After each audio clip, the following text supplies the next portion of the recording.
Cheers everyone, and thank you so much for tuning into yet another year-end wrap-up here on Fulton's Music Reviews. This is going to be the first part of the top 30 list of 2015, and if you have not yet checked out the honorable mentions video, please make sure to do so before checking out this top list. We've already talked about a lot of great music this year, and I know I didn't do too many album reviews of the 2015 variety, but that should only add to the excitement on what could have made it to this list, since we're going to be talking about some of these albums for the very first time. So without further ado, let's get into this. This is going to be a long video, so make yourself comfortable, grab yourself a snack, grab a drink, and let's dive into some great music. I'm stoked, I'm amped for this. Let's grab some caffeine, and let's dive into the bottom half of the top 30, numbers 30 through 16. Cheers. And kicking off the list at number 30 is actually an EP, and I know some of you know that I don't usually like to include EPs on these lists unless it's a top EP list, but this one was just so damn good there was no way it was going to get taken off. Heavy rotation throughout the entire year, even till this month of December. Absolutely incredible. This is Pliny with The End of Everything. Now this is the third part of a three-part trilogy, the Things trilogy, if you will. And if you don't know Pliny, he is an instrumental guitar player from Australia and such a young kid, but such an incredible talent. This album had some great personnel guests, Marco Miniman on drums, and guest guitar solos from both Jacob Sateki of Disperse and Chris Letchford of Scale the Summit. And if that wasn't enough, the three songs on this album are just some of the best instrumental songs I have heard all year on heavy rotation. It's got this quirky space theme in the concept, but musically it is progressive rock, jazz fusion with a kind of virtuosic guitar setting, incredible playing, very well produced. Can't recommend this enough. Pliny with The End of Everything coming in at number 30. Next up on this list is actually another instrumental guitar album, and one that actually probably would have made it a little bit higher on this list had it not come out so late in the year, but regardless of it coming out in December, it was so good I knew it just had to be included on this list without a doubt. And this is Intervals with The Shape of Color. Now, Intervals have gone through some personnel changes and some musical shifts over their short time, but this one is a return to form as an instrumental band. The last album actually included a vocalist, which was sort of unusual for them since they started off as primarily an instrumental band, but Aaron Marshall pretty much took the reins and recreated himself in this CD's image. And he had gone through a lot of personal struggles this year, open heart surgery, the band pretty much falling apart. And so he basically recreated himself on this record and pushed his guitar playing to the max. And it really shows in the songs. It's got a lot of personal vibes to it just based on the strength of the melodies.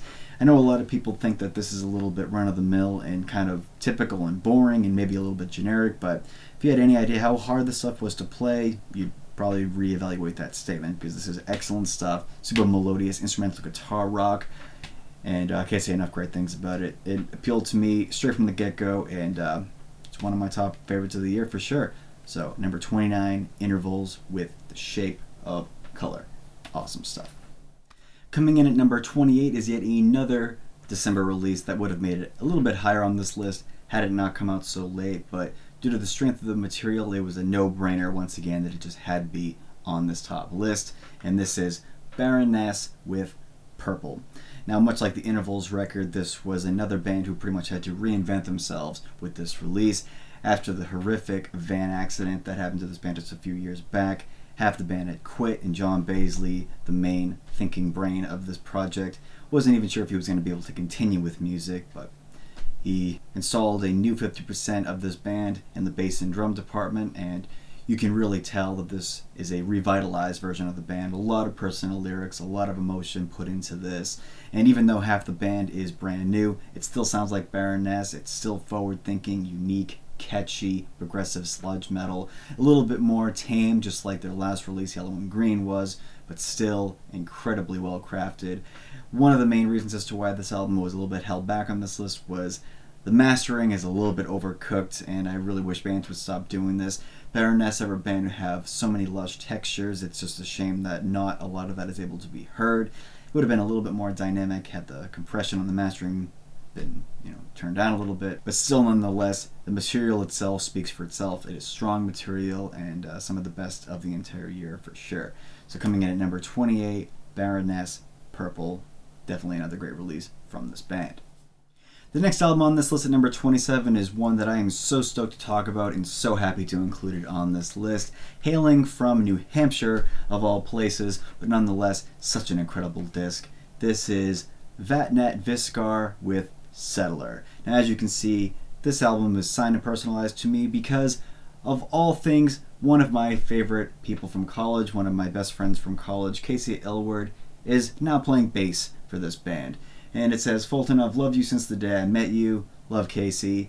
You know what? I can say the same thing right back to you, brother. I love you so much, and I am so freaking proud of you. You're living the dream, and this album is proof. This album is incredible. If you're into some atmospheric, melodious, post-black metal with high energy, you will not be disappointed with Vatnet Viskar. This is one of the textbook examples I could ever give someone getting into that style of music. Super high energy in an absolutely fantastic live band. If you see this band on a bill coming near you, do not miss out on this. This is some of the loudest high energy stuff you're ever going to see, and you're going to leave remembering this band because they will leave a mark on you. Casey, I'm so stoked about this. Super proud of it. I know you are, and keep doing your thing, brother. You're doing it great. Cannot recommend this album enough. Please check out Vatnet Viskar if you are unfamiliar with them. I don't think you'll be disappointed with this one. So coming out at number 27, Settler by Vatnet Viskar. Awesome. Coming in at number 26 is yet another post-black metal release, but one that was very highly anticipated based on the band's last and previous output. And this was a good one. Deafheaven with New Bermuda. Now, their last record, Sunbather, was one that topped a ton of lists of that calendar year. So when it came to the follow-up, people really weren't sure what to expect. And at the end of the day, I think this is comparable, if not better, than the last release. This one has a little bit more grit in the performance and instrumentation in comparison to Sunbather, which had a lot more emotionally gripping qualities. I feel that the quality of the songwriting drastically improved on this record, and still including a lot of soft-spoken word sections, small interludes, and again weaving that post-rock black metal style very, very well. I feel like they're starting to really fall into themselves and really discovering what they can do and what they can do best. So coming in at number 26 is New Bermuda by Deafheaven. Definitely don't sleep on this one. Next up at number 25 is easily one of the biggest musical releases of the year, and especially for the metal genre. This is one that topped very high on a lot of people's year-end lists, and for me it's no different. I just feel that there was a lot of other albums better than this, but still, this is a fantastic one. This is Ghost with Meliora.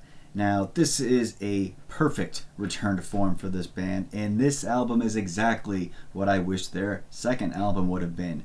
This should have been the follow-up to Opus Eponymous. This is super catchy, progressive rock mixed with some old-fashioned rock and roll, with some dark elements, with some black metal elements. It's kind of an interesting amalgamation, but they pull it off so well. But the songwriting has drastically improved, the production has drastically improved, the performances, the songs themselves, the artwork on this album is absolutely incredible. I mean, I could talk about this all day and night, but I still feel like it could have been a little bit more stronger, but I feel that with this album, their identity has been rediscovered, and if they make a follow-up to this record, it needs to follow in the same vein as this, because it would be huge if they did so. So don't sleep on this, and definitely check out Ghost Meliora, coming in at number 25. Next up at number 24 is an album that would have made it to this list based on ambition alone. But since we're really ranking this on musical properties and qualities, this is obviously why I made it to this list, because this is a really, really good one. This is a triple record set, which wouldn't even give that away right away, considering we've had a few of those this year, but of the metal variety, that should make this quite obvious. This is Swallow the Sun with Songs from the North, Volumes 1, 2, and 3. This is representing the ideas of gloom, beauty, and despair across 3 different styles of albums. The first one, representing the gloom concept, is pretty much the typical Swallow the Sun style that we've all come to know and love. Very long, progressive, funeral doom, mixed in with some great acoustic melodies as well.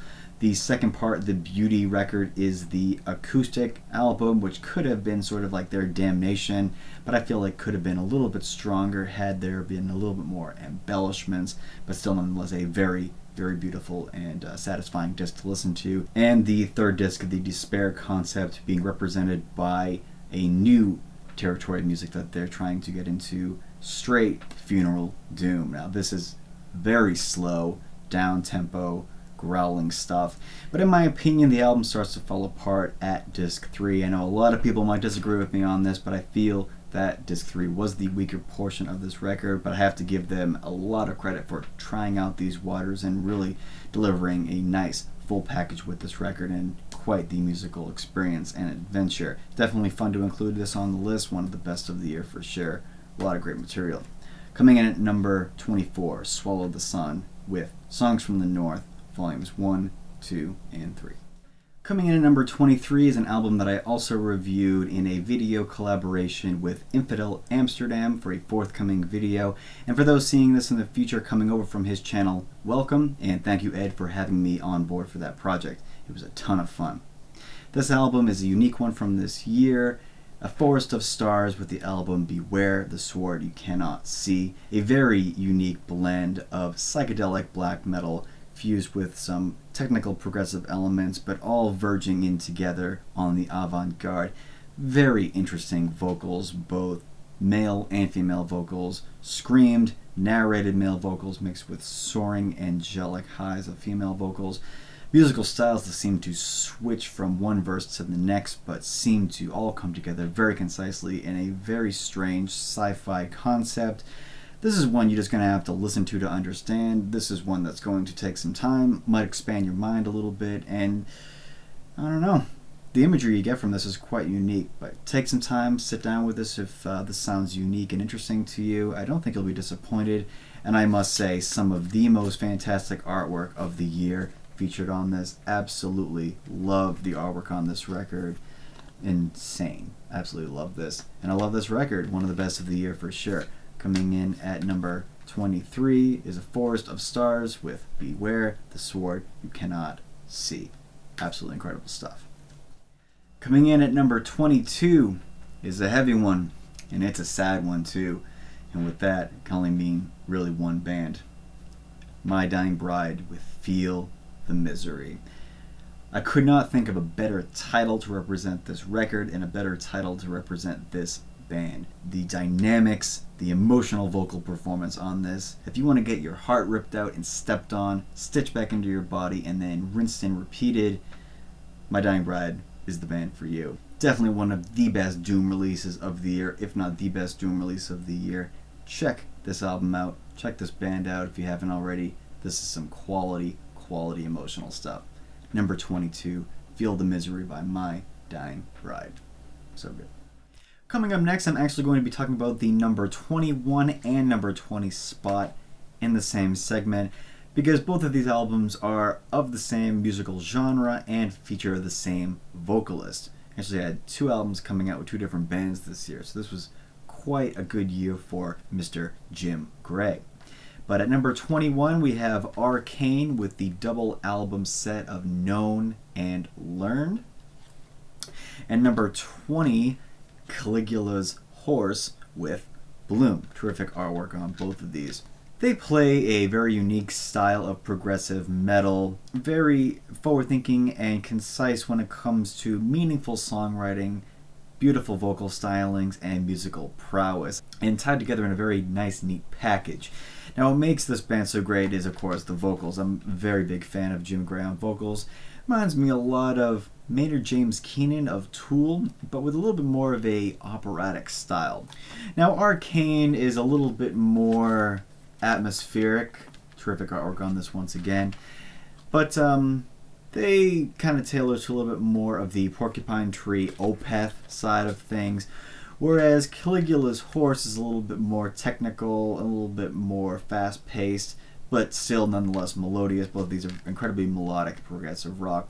But Caligula's Horse is a little bit more modern. It's got a little bit more of the, dare I say, genty qualities of some of the modern progressive bands. But again, Kane has a lot of that nice, lush, symphonic, clean elements that I think a lot of fans of Angra, Porcupine Tree, and Opeth are really going to dig. And a lot of the modern-day progressive fans are probably going to dig more towards Caligula's Horse. Two great releases featuring one of the best up-and-coming vocalists, in my opinion, so definitely check these out if you're into progressive metal and want some nice new additions to the collection.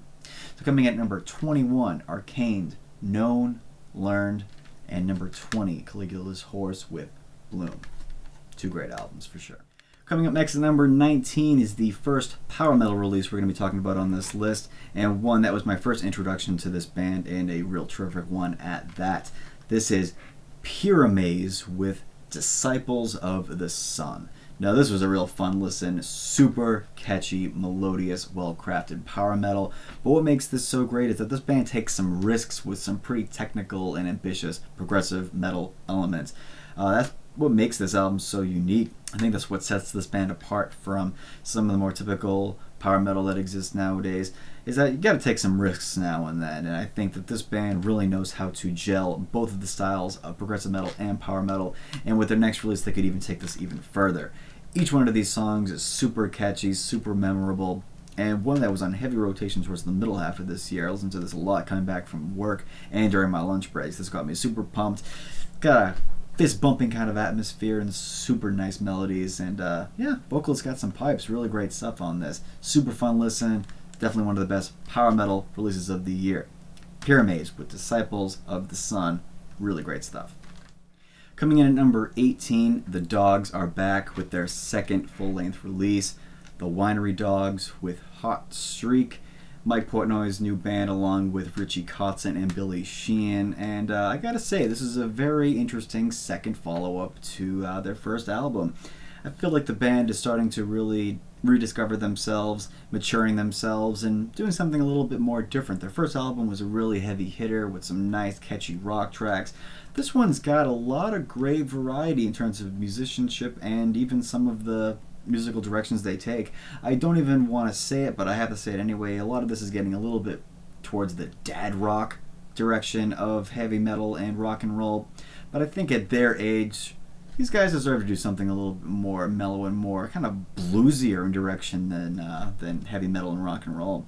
This is a great release. I don't think this is as good as their first debut. The first one was really great, but again, still has that nice balance of rock and roll, progressive rock, technical virtuosity mixed in with some soulful, playful rock and roll, and even some blues rock mixed in there. Some cool stuff. It's got a cut on here that kind of sounds like AC/DC. Wouldn't really be into that musical style, but they do this some justice in a really cool release. The Winery Dogs, Hot Streak, number 18. Coming up next at number 17 is a band that always knows how to deliver a unique and quirky progressive rock album, Swedish exports, Beardfish with their new album, plus 4626 minus Comfort Zone. Very interesting title, very interesting band, very quirky and dynamic progressive rock. These guys can flip-flop from a more metal direction to a quirky, more gentle giant and eclectic direction. Very unique lyrics with always a strange storyline. This band can make you impressed with what they do musically. This band can make you laugh lyrically. But again, from corner to corner, from riff to riff, from side to side, you don't ever know what to expect from this band. Quality stuff. I think any fan of metal can get into this. It's got some real quirky elements, and yeah, again, can't recommend this band enough as a whole, so definitely check out the rest of their discography if you are into this one. Coming in at number 17, Beardfish with 4626 Comfort Zone. Really great album. And closing this part of the top 30 list off at number 16 is one album that was some great summertime listening and some really great musicianship. This is Chon with Grow, and I must say, terrific artwork on this as well. Now, Chon are a band that are primarily instrumental, but do feature two cuts with vocals on this. I think this is very unique for a band to be more primarily instrumental than vocal, but it all comes together very well. Dueling electric guitars, but in a more clean set dynamic, and a lot of this is very technical and harmonized progressive rock stylings, but come together in a very emotionally structured way. I mean, this isn't something that has got soaring solos. It's a little bit more staggered and staccato than that, with a lot of technical arrangements, but it's something you're just going to have to take in and really look at the song titles and the imagery to take this all in. Again, it's a lot of emotionally driven, colorful imagery and music styles. Great summertime listening. The tones and vibes you get from these songs just really fit summertime atmosphere. Just put this in your car, put the top down, drift off. Some really great stuff. Had to make it onto this list, and it really did. Quite high. Coming in at number 16, close off this video, Chon with Grow. So that's going to conclude this first part of the top 30 list of 2015. Numbers 30 through 16 are in the bag, and what an incredible journey this has been thus far. Next up is going to be the top 15 through number 1 in the second part of this video, so do stay tuned for that. Thanks for those who stuck around this entire video. Hope you enjoy these recommendations. Happy listening, and I'll see you in the next video. Cheers.